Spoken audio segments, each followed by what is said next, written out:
Everybody, it's Adam Tracy. And with China having such strict currency controls, the relevancy and interest in a Hong Kong asset management license has increased dramatically because Hong Kong is an SAR of China. It's like a commonwealth, if you will. And there's freely transferable money from China, mainland China, to Hong Kong. And so that license has become more and more important because Hong Kong is generally more connected to traditional financial centers than mainland China is.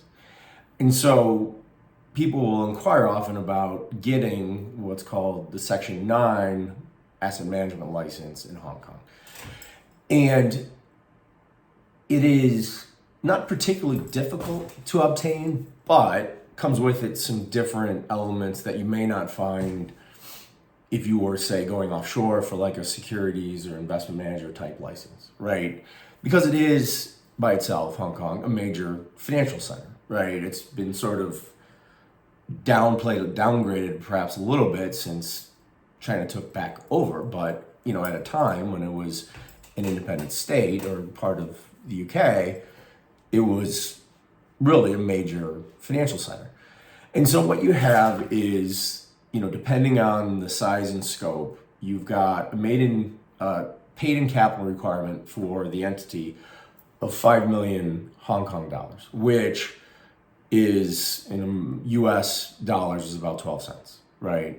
And that could be paid in different ways, like through IP, through all sorts of different means. The liquid capital requirement for a startup is typically 100,000 Hong Kong dollars, but can be as high as 5 million. And again, that'll just solely depend on the scope of work. And I've said this before, like scope of operations, the big thing is like when people go in and all these licenses, like no matter what they are, they always require a business plan and financial projections. And regulators aren't always concerned or less concerned about how profitable you will be right away. So what I see is people have this tendency to jump into licensing and say, we're going to blow the regulators out of the water because we're going to show them that we're going to have minimum capital of 100,000 Hong Kong dollars and we're going to turn that into 100 million in 1 year. That's not reasonable.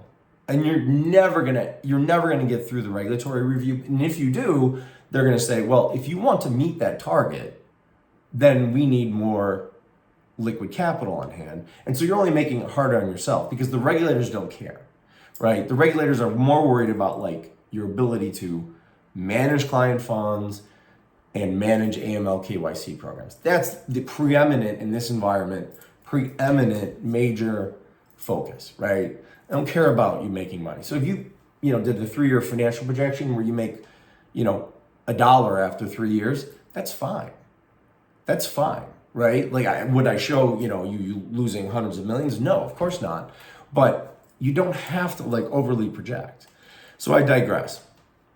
But that's the big thing, right? In terms of capital requirements. And obviously there's competency, in terms of your ability to act as an investment advisor. So who the what are called ROs are is important. You need a resume, right? You need somebody with the CV that says, I can actually manage people's money, right? And I can do it effectively because of my experience, right? And that's not always the case, especially when you go offshore. It's kind of like murky. Well, I trade for my own account so I can do it for somebody else, right? That's not the case with Hong Kong. Like Hong Kong wants to see somebody who was like at a desk at Goldman or somewhere.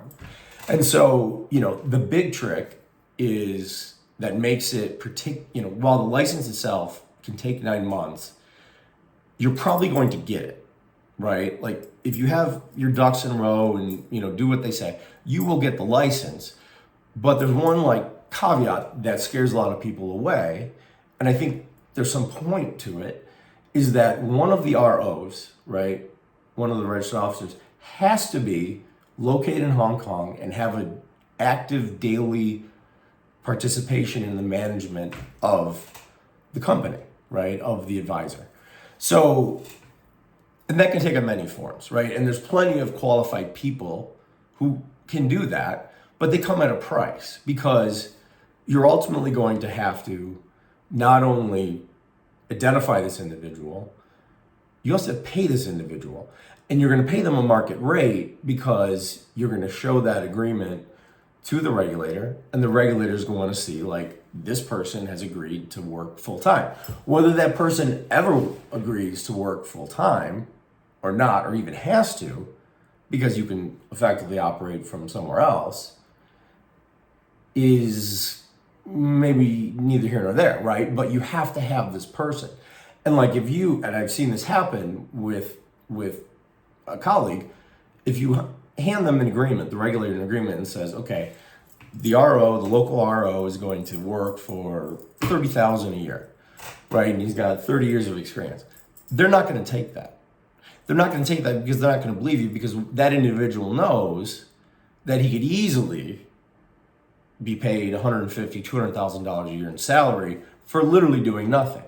So the person that you ultimately identify, and there are many, right? There are many. You have to pay them like a market wage. So, getting an office, no big deal. The licensing fee isn't that difficult. I mean, you're talking 20,000 Hong Kong dollars, which is de minimis in USD. Everything else isn't that difficult. And there's office space aplenty, and it's not expensive. But this person, this Hong Kong-based RO, will charge you something comparable to 150, 200,000 US a year, whether you use them or not, right? So while the license is great, the connectivity to mainland China is a huge opportunity, right? Huge opportunity, because one can flow freely into Hong Kong. The problem is you have ongoing operational expenses that could be large for a startup, right? And you may not need this person. Maybe you don't want to work with it. My advice, find somebody you actually need and you can use, because then it justifies the money you're going to pay.